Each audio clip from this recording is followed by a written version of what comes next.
Awesome. All Oh, right. that's pretty. Okay.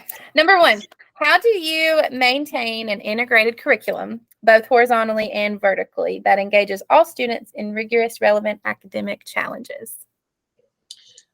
I would say that number one, I think it's important to allow myself to be developed professionally with other individuals that work in curriculum and instruction. So I am one that really believes in attending professional development. So I attend the class conference, I attend NAESP. I am a member of NCTM for math, NCTE for teachers of English. So number one is I keep myself up to date on what's important to know about. And in working with both reading and math coaches, we engage in discussions that center around best practices for all students. And to do those things effectively, you have to consider vertical and horizontal aspects of teaching and learning. Awesome. I was able in college to go to an undergrad NCTM conference it was at the McWane Center, and it was really fun. There was people from all over. I didn't know that was a thing until then. So it was really fun It's and exciting. Yeah, it's exciting. Okay. How do you lead and motivate teachers to adhere to the state standards, which I already know some of this because you came and taught a class in my classroom, so you help out. I believe it's important to model your expectation. So first and foremost, I get in and do it. What better motivation to doing something and believing that it's effective and believing it's best practice than seeing it done effectively and seeing students rise to the occasion and rise to the expectation. And then, being in classrooms. I work in central office, but I try to get into school buildings and into classrooms often, whether it's teaching a lesson or popping in with a visit with a teacher. And then helping teachers become effective in the teaching of the state standards is also very important. That educator efficacy is extremely important. Awesome. Thank you.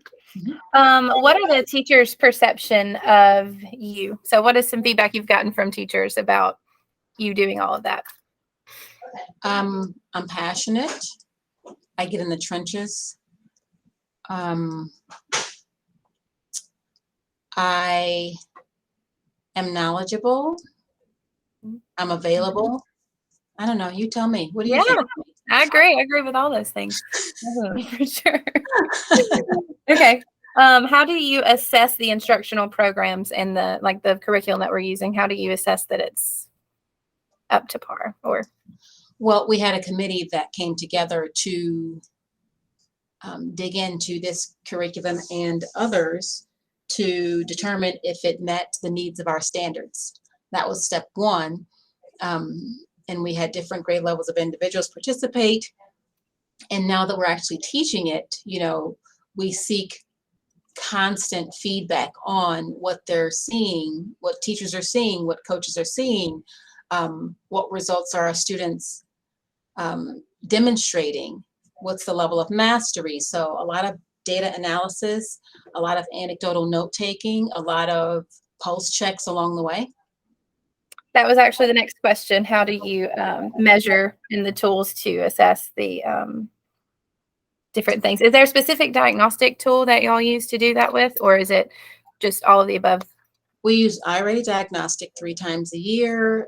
And within our curriculum programs, there are also topic assessments or unit assessments that we encourage, and our coaches are doing this beautifully. We encourage grade levels to come together and have conversations around.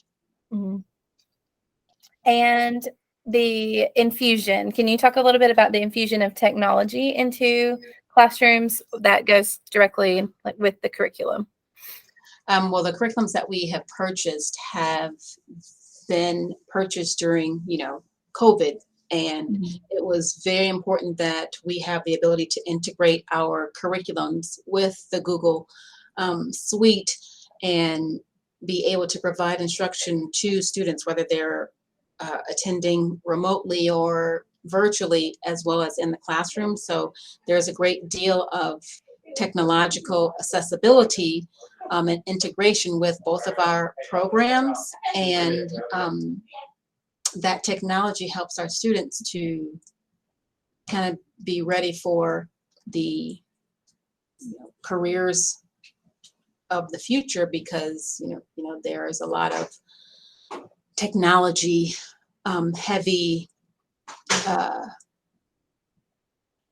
There are a number of different career paths that involve Mhm. being comfortable with technology. It's So everywhere. Yeah, I have yes. to use it. That was the next question. How does the technology that we integrate, how did it transition along with online and virtual? So you answered that question too. It's like you've done this before. But yes, with the technology with Envisions, we use that in my class a lot. The kids love, I give them the option to do their workbook pages on paper or to do them on the Savvis Easy Bridge on their Chromebook, because it's the same thing. They can write it on their Chromebook. And then by the end of the week, they have a must do. Like, you have to put it in your workbook and on there if you want to. So they get to choose, and they love it because they're practicing turning it in. And I didn't realize first graders could do all of that, but teach them and they can. And they turn in work and it goes to me and I can see what they're doing. And it's really great. Okay, You last rise little to bit. the expectation. They do. They rise to what I ask them to do, which, coming from pre-K, they're like little geniuses. I feel like they're, not that pre-K aren't, but it's just so much growth in those ages. Okay, last little bit is to express your own opinion on the greatest difficulties of your position and then factors that may interfere with you achieving your goals. The greatest difficulty is maintaining connected to the classroom. I think that's extremely important to be successful in this role, because as an administrator, I attended the same PDs that the teachers had to attend. So I attended the math PDs. I attended the letters for teachers, not letters for administrators. I attended the reading PD. So that was important for me to do as an assistant principal, because I was going into classrooms and I needed to be able to make informed observations about instruction and teaching and learning.